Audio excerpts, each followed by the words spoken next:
Thank you, Mr. Chairman. I thought we were going to wait until the vote on the floor was begun, so I voted and ran over here. Sorry, I wasn't informed of that. So we considered some important nominations today for OMB and for the Department of Homeland Security. I'm happy to talk about each of these nominees, but I see some of my colleagues are still here, and I'd like them to hear the most important part of what I would say, which is that I'm supporting Ms. Coloretti. I'm supporting Mr. Kuznetsov. I thought they performed well in their hearings, and I think they have the qualifications. With regard to Ms. Young, she has been acting. She deserves to get the top job. She's been helpful in terms of outreach to me in her role as acting, and I think that's true with a lot of our members on both sides of the aisle. We appreciate that. My concern is document production, and this is the age-old question that this committee, and for that matter other committees in Congress, but particularly this one with oversight responsibility, confronts constantly. And look, I've been in the executive branch, I've been in the White House, and actually four different White Houses, which ages me, but I am very frustrated that in this case we can't get just the simplest documents that we're asking for.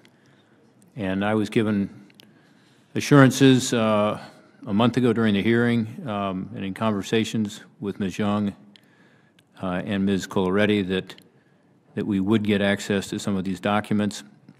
And so I'm going to take a moment, Mr. Chairman, and talk about what we have requested, what we have not received, and my deep concern about this, and say that my vote today to get Ms. Young out of committee is just that. I'm not committing to voting for her on the floor, and in fact, I will not vote for her on the floor unless we get some response. Here's the requests.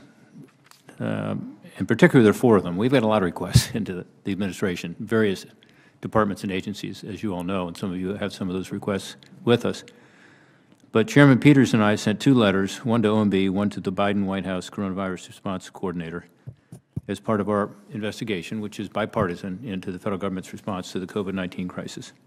By the way, we've received lots of documents from the Trump administration in this regard, but not from the Biden administration.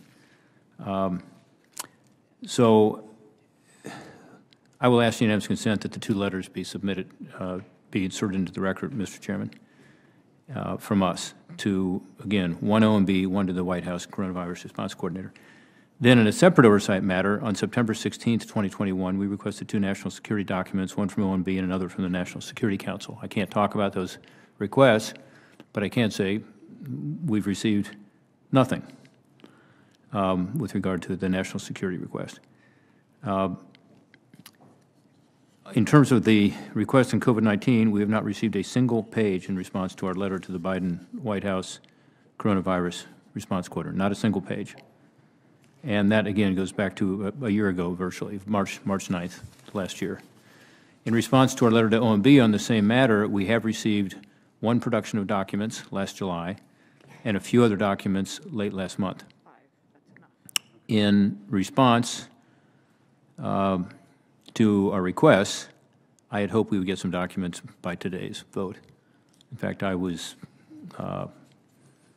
thinking that that was going to be a way for us to get a letter, is that this vote was coming up to get a response to the letter. In total, from OMB, we've received fewer than 1,000 pages, most of which are publicly available letters and case counts, and every one of those documents is from the Trump administration or earlier, not a single one from the Biden administration. And again, it's mostly publicly available stuff. 14,000 pages and 9 productions have come from the Trump White House through the National Archives in response to a similar request, 14,000 pages. I want to reiterate that because I think it's important in our COVID-19 response investigation. We've received close to 15,000 pages now of Trump White House documents and emails, but not one page of Biden White House documents or emails. So we've been raising these requests routinely. Again, I hope we would get some more documents today. That didn't happen. I raised it again last week at our hearing. And again, these requests are from the chairman and from the ranking member. And we're OMB's authorizing committee. So we've gone nearly a year now without getting an adequate response. I think it's troubling. I think it reflects the White House is not being responsive to legitimate congressional requests or transparency And again, my vote today to move Ms. Young through the committee is not a commitment to vote on the floor. And in fact, if we don't get some response to these inquiries, I will not be in a position to support her nomination on the floor. Thank you, Mr. Chairman.